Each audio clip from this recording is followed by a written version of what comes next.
Welcome everybody, Shir number 924. Okay, we're learning today Le'iloi Nishmas Moshe Dov ben Rabban Zisel and Le'iloi Nishmas Blima Bas Rab Moshe.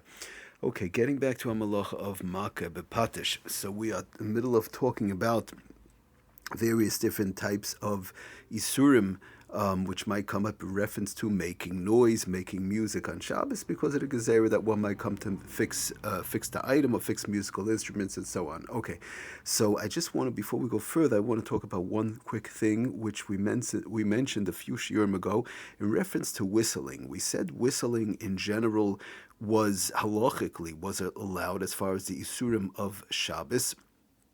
Not with not with a whistle per se, but with one's lips, with one's fingers in the mouth, and so on. But I do want to mention, it was Taka brought to my attention that there were major gedolim. There are major gedolim who Taka say that whistling is not the right thing to do. In general, it's not something that a Ben Torah does. It's not something that a person goes around whistling.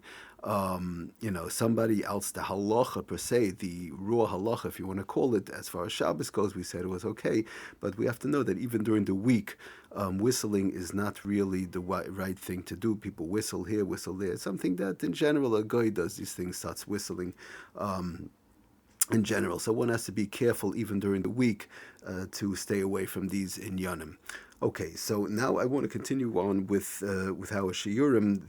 I want to talk a few minutes about toys in general, the noise-making type of toys. Now you have something called, obviously for a baby, you have a rattle. Number one, you have various different type of toys, sometimes that make music.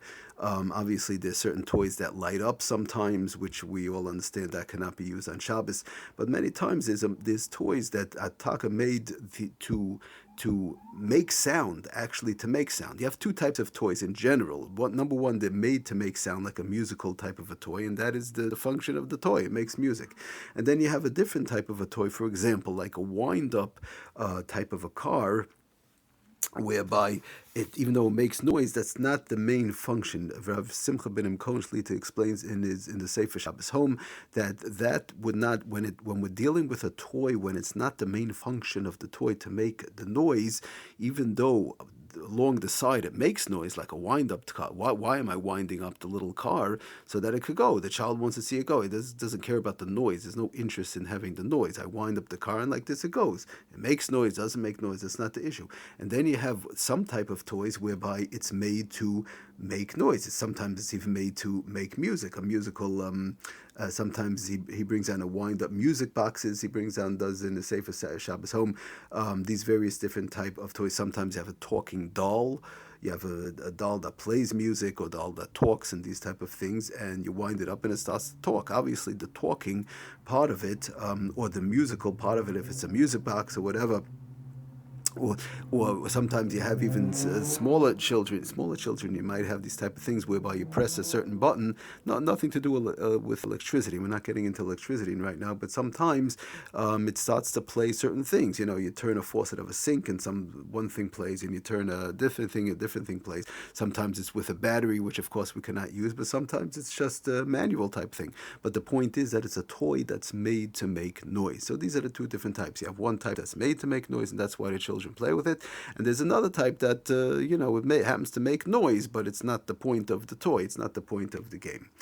So that's basically the introduction in reference to when it comes to the various different type of toys. I'm going to try and go through a few of them in either this year and a few upcoming shiurim, Yitz Hashem. So he brings down on page 535, again, does the Sefer Shabbos Home, all musical toys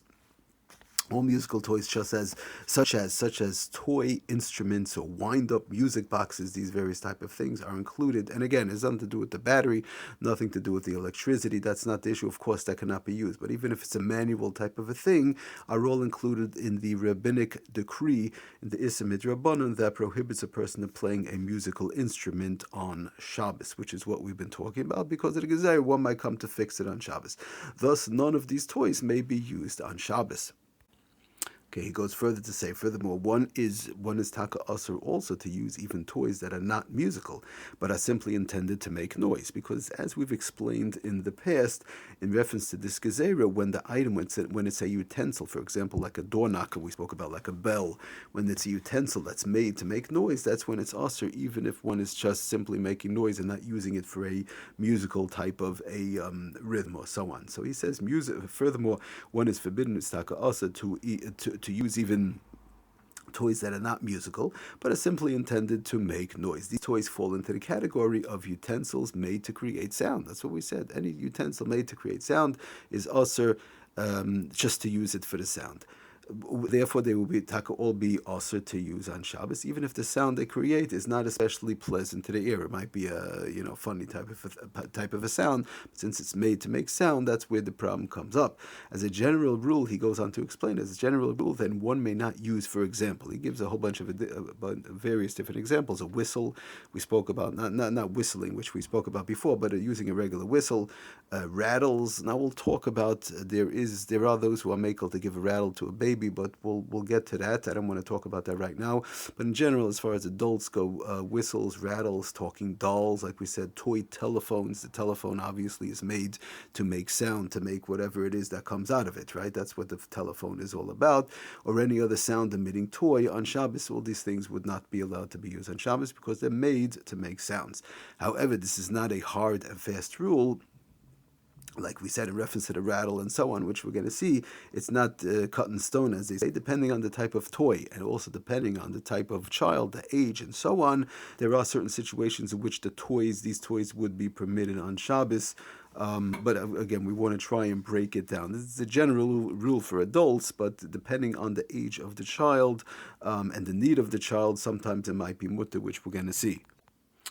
Okay, so just to end off today's share, just to finish off, and of course, like we said, we have to go into the various different types and how they work. But if a particular, this is what we said in the beginning of the share, he brings down again the Sefer Shabbos home. If a particular toy is not primarily intended to produce sound, but it does include the noisemaker. There is some sort of a sound coming out, but Lamaisa, it's a secondary feature. It's a secondary feature. He says that then one may permit the child to play with the toy. The adult is always preferably not to, but they may permit the child to play with the toy, provided that the noise-making function is not the focus of the child's interest. Like we said, for example, of the wind-up toy, the wind-up car, or whatever the case is. And again, we're talking about where there's no batteries, there's no lights, and all these type of things.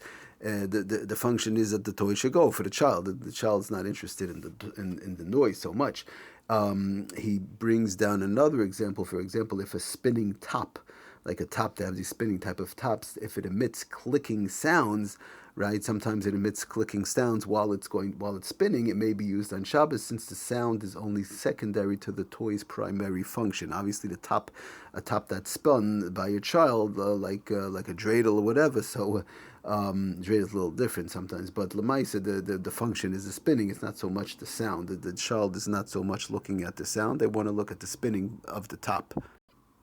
Okay, we'll talk a little bit more about it, but he does end off that there are taka authorities, there are poskim who dispute this leniency and say that since it makes noise, it's running into a problem. So therefore, although one may rely upon the ruling as far as allowing a child to use a toy, to give it to a child, it should be okay. I mean, you have yesh amilis mach for sure, but in general, an adult should not rely upon this ruling for his or her own use.